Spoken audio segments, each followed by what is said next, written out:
പ്രിയരേ, ഇത് പുലർകാല വിചിന്തനം. ദൈവം നമുക്ക് നൽകിയ പ്രഭാതത്തിൽ നമ്മൾ വിചിന്തനം ചെയ്യുന്നത് ലോകത്ത് നമുക്ക് ലഭിച്ചിരിക്കുന്ന ഏറ്റവും വലിയ അനുഗ്രഹത്തെക്കുറിച്ചാണ്. ഒരു മനുഷ്യ ജീവിതത്തിൽ ലഭിച്ചിരിക്കുന്ന ഏറ്റവും വലിയ അനുഗ്രഹം അയാളുടെ കുടുംബമാണ്. ആ കുടുംബത്തിന് പകരം വെക്കാൻ ഈ ലോകത്ത് മറ്റൊരു അനുഗ്രഹവും നമ്മുടെ കൺമുമ്പിൽ ഇതുവരെ കടന്നു വന്നിട്ടില്ല. അതുകൊണ്ട് ഒരു മനുഷ്യായുസ്സിൽ നിങ്ങൾ നെഞ്ചിനോട് ചേർത്ത് പിടിക്കുകയും ഒരിക്കലും താഴെ വീണ് ഉടഞ്ഞു പോകരുത് നിങ്ങൾ ആഗ്രഹിക്കുകയും പ്രാർത്ഥിക്കുകയും അതിനുവേണ്ടി പ്രവർത്തിക്കുകയും ചെയ്യേണ്ടത് ദൈവം നിങ്ങളുടെ കരങ്ങളിൽ വച്ചിരിക്കുന്ന ഈ കുടുംബത്തിന് വേണ്ടിയാണ്. രണ്ട് തരത്തിലുള്ള കുടുംബം നമ്മുടെ നാട്ടിൽ നമുക്ക് കാണുവാനായിട്ട് പറ്റും. ഒന്നാമത്തത്, പകല് ജോലിക്ക് പോയിരിക്കുന്ന അപ്പൻ മടങ്ങി വരുവാൻ അല്പമൊന്ന് വൈകിയാൽ വഴിക്കണ്ണോടുകൂടെ കാത്തിരിക്കുകയും മക്കളെ വിളിച്ച് കൂടെ മോനെ അപ്പൻ ഇനിയും വന്നിട്ടില്ലല്ലോ എന്ന് ആവലാതി പറയുകയും ചെയ്യുന്ന അമ്മമാരുള്ള കുടുംബം. അമ്മയുടെ കണ്ണെന്ന് കലങ്ങിയാൽ അവൾ ചെയ്യേണ്ട മുഴുവൻ ജോലികളിൽ നിന്നും അവളെ മാറ്റി നിർത്തി എല്ലാ ജോലികളും തനിയെ ചെയ്തു തീർത്ത് ഇത്തിരി കാപ്പിയും തിളപ്പിച്ച് അവളുടെ അരികിൽ വന്നിരുന്ന് അതവളെ കുടിപ്പിക്കുകയും അവളുടെ മുടുകിയിൽ തഴുകി അവളെ ആശ്വസിപ്പിക്കുകയും ചെയ്യുന്ന അപ്പന്മാരുള്ള കുടുംബം. ഇങ്ങനെയുള്ള കുടുംബം ഭൂമിയിലെ സ്വർഗമാണ്. അപ്പനും അമ്മയും പരസ്പരം ആത്മാർത്ഥതയോടെ സ്നേഹിക്കുന്നത് കാണുമ്പോൾ മക്കളുടെ ഉള്ളിലും സ്നേഹം പതുക്കെ നാമ്പെടുക്കും. ഇതാണ് ജീവിതമെന്ന കുഞ്ഞുങ്ങളെ ആരും പറഞ്ഞ് പഠിപ്പിക്കേണ്ടതില്ല. ഇനി വേറൊരു തരത്തിലുള്ള കുടുംബമുണ്ട്.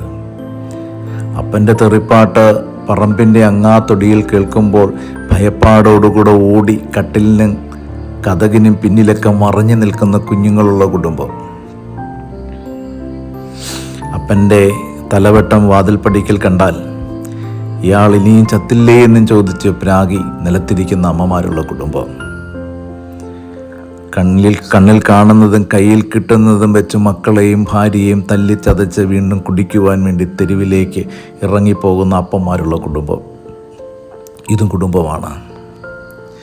എന്നാൽ ദൈവമായ കർത്താവ് ഈ ഭൂമിയിൽ കുടുംബത്തിന് അടിസ്ഥാനമിട്ട് വിളിക്കുമ്പോൾ ആ കുടുംബത്തിന് ദൈവം കൊടുക്കുന്ന ഏറ്റവും സുന്ദരമായ ഒരർത്ഥമുണ്ട്. എന്താണെന്നറിയാമോ? പുരുഷനും സ്ത്രീയും അവർ മാതാപിതാക്കളെ വിട്ട് ഏക ശരീരമായി തീരുകയും അവർ രണ്ടല്ല ഒന്നാണെന്ന തിരുവചനം നമ്മളെ പഠിപ്പിക്കുകയും ചെയ്യുമ്പോൾ അതിൻ്റെ അകത്ത് അന്തർലീനമായിരിക്കുന്ന ഏറ്റവും സുന്ദരമായ ഒരർത്ഥമുണ്ട്. ദൈവത്തിൻ്റെ സൃഷ്ടികർമ്മത്തിനകത്ത് പങ്കാളികളായി ഈ ലോകത്തിൻ്റെ പരിപാലകരായി തീരുവാൻ വേണ്ടി ദൈവം ഒരു മനുഷ്യനെ വിളിച്ചിരിക്കുന്ന ഏറ്റവും സുന്ദരമായ വിളിയാണ് കുടുംബജീവിതത്തിലേക്കുള്ള വിളി. പ്രിയപ്പെട്ടവരെ, കുടുംബം രൂപപ്പെടുന്നത് എങ്ങനെയാണെന്ന് തിരുവചനം പറയുന്നുണ്ട്. നിർമ്മലമായൊരു സ്നേഹത്തിൽ നിന്നാണ് കുടുംബം രൂപപ്പെടുന്നത്. ഒരു ദിവസം ദൈവമായ കർത്താവ് സൃഷ്ടിച്ച ജീവജാലങ്ങളെ മുഴുവൻ ആദത്തിൻ്റെ മുൻപിലൂടെ വിടുമ്പോൾ അവൻ ഓരോന്നിൻ്റെയും മുഖത്ത് നോക്കി പേര് ചൊല്ലി വിളിക്കുന്നുണ്ട്. പക്ഷേ അപ്പോഴും ജീവജാലങ്ങൾക്കിടയിൽ തന്നെ പോലെ ഇരിക്കുന്ന ഒന്നിനെ അവൻ തേടുവാനായിട്ട് തുടങ്ങി. കാരണം ഭൂമിയിലെ സകല ജീവജാലങ്ങൾക്ക് ഇണകളുണ്ട്, അവന് മാത്രം ഇണയില്ല. ആ ഏദൻ തോട്ടത്തിൻ്റെ നടുവിലൂടെ നടക്കുമ്പോഴും ജീവിതത്തിൻ്റെ ഏകാന്തത അവനെ വല്ലാണ്ട് തളർത്തുന്നുണ്ട്. ജീവിതത്തോട് അവന് മടുപ്പ് അനുഭവപ്പെട്ടിട്ടുണ്ടാവും. അവൻ തനിക്കിണയില്ല എന്ന കാരണത്താൽ ദുഃഖിതനായി മണ്ണിൽ കണ്ണുനീരോടെ കുത്തിയിരിക്കുമ്പോൾ ദൈവമായ കർത്താവ് അവൻ്റെ കണ്ണുനീരിനൊരു പരിഹാരം കൊടുക്കുന്നുണ്ട്. അവനെപ്പോലെ ഇരിക്കുന്ന അവൻ്റെ മനസ്സാഗ്രഹിച്ച പങ്കാളിയെ ദൈവം സൃഷ്ടിച്ച് അവൻ്റെ കൺമുമ്പിൽ നിർത്തുന്നുണ്ട്. കുടുംബം ആരംഭിക്കുന്ന ഇവിടെയാണ് പ്രിയപ്പെട്ടവരെ. ഒരു മനുഷ്യൻ തൻ്റെ ജീവിതത്തിൻ്റെ ഏകാന്തതയെ പ്രതി, ഒരു മനുഷ്യൻ തനിക്ക് പങ്കുവയ്ക്കുവാനും കൂട്ടുകൂടുവാനും കൂടെ ഒരാളില്ല എന്നുള്ള വേദനയെ പ്രതി ഒഴുക്കിയ ഒരു തുള്ളി കണ്ണുനീരിൽ നിന്നാണ് ഈ ലോകത്ത് ആദ്യമായി കുടുംബം ഉണ്ടാകുന്നത്. ഒരു മനുഷ്യൻ തൻ്റെ പങ്കാളിക്ക് വേണ്ടി ജീവിതത്തിൽ ഒഴുക്കിയ ഒരു തുള്ളി കണ്ണുനീരിൽ നിന്നാണ് ഈ കുടുംബം ഉണ്ടായത്. നിന്റെ ജീവിതത്തിൻ്റെ അന്ത്യത്തോളം നിന്റെ പ്രിയപ്പെട്ടവർക്ക് വേണ്ടി ഒഴുക്കുവാൻ നെഞ്ചിൽ ഈ ഒരു തുള്ളി കണ്ണുനീര് സൂക്ഷിച്ചു വെക്കാൻ നിനക്ക് പറ്റിയാൽ നിന്റെ കുടുംബം അനുഗ്രഹമുള്ള കുടുംബമായിരിക്കും.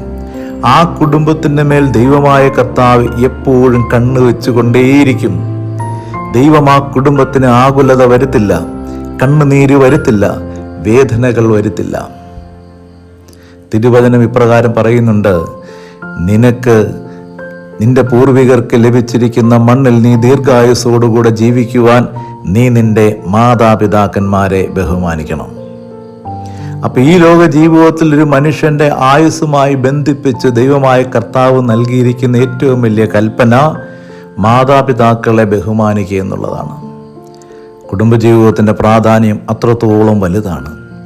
ഒരു മനുഷ്യൻ തൻ്റെ മാതാവിനെയോ പിതാവിനെയോ ബഹുമാനിക്കുന്ന കാര്യത്തിൽ വിമുഖത പ്രകടിപ്പിച്ചു കഴിഞ്ഞാൽ, പ്രിയപ്പെട്ടവരെ, നിശ്ചയമായും അവൻ്റെ ദിനങ്ങളെ ദൈവം എണ്ണിയെടുക്കുവാനായിട്ട് തുടങ്ങുമെന്ന തിരുവചനം വളരെ വ്യക്തമായിട്ട് നമ്മളെ പഠിപ്പിക്കുകയാണ്. അത്രമാത്രം ദൈവം നിന്റെ മാതാപിതാക്കൾക്ക് പ്രാധാന്യം നൽകുന്നുണ്ട്. ഒരു മനുഷ്യനും മാതാവിൻ്റെയോ പിതാവിൻ്റെയോ കണ്ണുനീരിന് കാരണമായി തീരരുതേ. സ്വന്തം അപ്പൻ്റെയോ അമ്മയുടെയോ കണ്ണുനീര് നിന്റെ കാൽ ചുവട്ടിൽ വീണാൽ ആ കണ്ണുനീര് നിന്റെ കാൽ കീഴിൽ കനലായി രൂപപ്പെടും. ആ കനലിനകത്ത് നീ പൊള്ളി വീഴുവാൻ തുടങ്ങും. ഒരിക്കൽ എൻ്റെ ഒരു കൂട്ടുകാരൻ പ്രകാശൻ ഒരു ദിവസം വീട്ടിലേക്ക് കയറി ചെല്ലുമ്പോൾ അയാൾ കാണുന്നത് മക്കൾ അമ്മയുമായിട്ട് വഴക്കുണ്ടാക്കിക്കൊണ്ടിരിക്കുകയാണ്. അമ്മ ഉണ്ടാക്കി കൊടുത്ത ഭക്ഷണം അവർക്ക് വേണ്ട. അമ്മയുണ്ടാക്കിയ ചപ്പാത്തിയാണ്, അവർക്കപ്പോൾ ദോശ വേണം. അപ്പോൾ അമ്മ പറഞ്ഞു, നിനക്ക് നാളെ രാവിലെ ഇനി ദോശ ഉണ്ടാക്കി തരത്തുള്ളൂ, ഇപ്പം ചപ്പാത്തി തരില്ല, ചപ്പാത്തി കഴിക്കണമെന്ന് പറഞ്ഞു. മൂത്ത കുഞ്ഞ് പാത്രമെടുത്ത് പുറത്തേക്ക് വലിച്ചെറിഞ്ഞിട്ട് അവൻ പറഞ്ഞു, എൻ്റെ അപ്പൻ ഉണ്ടാക്കി കൊണ്ടുവരുന്നതല്ലേ, നിങ്ങൾക്കുണ്ടാക്കി തന്നാൽ എന്താ കുഴപ്പം? എൻ്റെ അപ്പനല്ലേ ഈ അധ്വാനിച്ച് ഇവിടേക്ക് ആഹാരം കൊണ്ടുവരും, നിങ്ങൾക്കത് ഉണ്ടാക്കി തന്നാൽ എന്താ കുഴപ്പം? ഇത് കേട്ടുകൊണ്ടാണ് പ്രകാശം കയറി ചെല്ലുന്നത്. മുറ്റത്തെ പേരമരത്തിൽ നിന്നൊരു കമ്പടർത്തിയെടുത്ത് ഈ പാത്രത്തോടുകൂടെ കുഞ്ഞിനെ മുറ്റത്തേക്ക് വലിച്ചിട്ട് തലങ്ങും വിലങ്ങും തല്ലുവാൻ ആരംഭിച്ചു. ഇടയ്ക്ക് തടസ്സം പിടിക്കാൻ വന്ന ഭാര്യയെ മാറ്റി നിർത്തി വീണ്ടും തല്ലി. ഒടുവിൽ ആ മനുഷ്യൻ പറഞ്ഞൊരു വാക്കുണ്ട്, പിറ്റേ ദിവസം എന്നോട് അയാൾ സംസാരിച്ചതാണ്. എന്നാടാ നീ അപ്പൻ കൊണ്ടുവന്ന ആഹാരം കഴിക്കാൻ തുടങ്ങിയത്? നിന്റെ അമ്മയെ തിന്ന് ജീവിച്ചവനല്ലേ നീ? 3-3.5 വയസ്സ് വരെ നീ നിന്റെ അമ്മയെ തിന്ന് ജീവിച്ചവനല്ലേ? പ്രിയപ്പെട്ടവരെ, ഞാനും നിങ്ങളും എന്നെ കേൾക്കുന്ന ഓരോരുത്തരും കാലം ഇതുവരെ അമ്മയെ തിന്ന് ജീവിച്ചവരാണ്. കയ്യിലും കാലിലും മസിൽ കൊളുത്തതിന് ശേഷമാണ് അപ്പനെ തിന്നാൻ ആരംഭിച്ചത്. അതുകൊണ്ട് നീ എന്ന് പറയുന്ന മനുഷ്യൻ രൂപപ്പെട്ടിരിക്കുന്നത് അമ്മയുടെയും അപ്പൻ്റെയും കണ്ണുനീരിൻ്റെയും അനുഗ്രഹത്തിൻ്റെയും ഭാഗമാണ്. അതുകൊണ്ടൊരിക്കലും ഈ മാതാപിതാക്കളുടെ കണ്ണ് നനയാൻ നിങ്ങൾ സമ്മതിക്കരുതേ. കുടുംബമെന്ന് പറയുന്ന ഈ അനുഗ്രഹത്തെ നെഞ്ചിലേക്കൊന്ന് ചേർത്ത് പിടിച്ചുകൊള്ളുക. നമുക്കൊന്ന് കണ്ണടച്ച് പ്രാർത്ഥിക്കാം. കർത്താവായ യേശുവേ, ഈ പ്രഭാതം അനുഗ്രഹത്തിൻ്റെതാകണമേ. അങ്ങെനിക്ക് നൽകിയിരിക്കുന്ന കുടുംബത്തെ അങ്ങ് തന്നെ പരിപാലിക്കണമേ. എൻ്റെ കുടുംബത്തിൻ്റെ പ്രാധാന്യമറിഞ്ഞ് എൻ്റെ പ്രിയപ്പെട്ടവരെ നെഞ്ചോട് ചേർത്ത് സ്നേഹിക്കുവാൻ അവിടുന്ന് എനിക്ക് അനുഗ്രഹവും വരവും നൽകണമേ. ആമേൻ.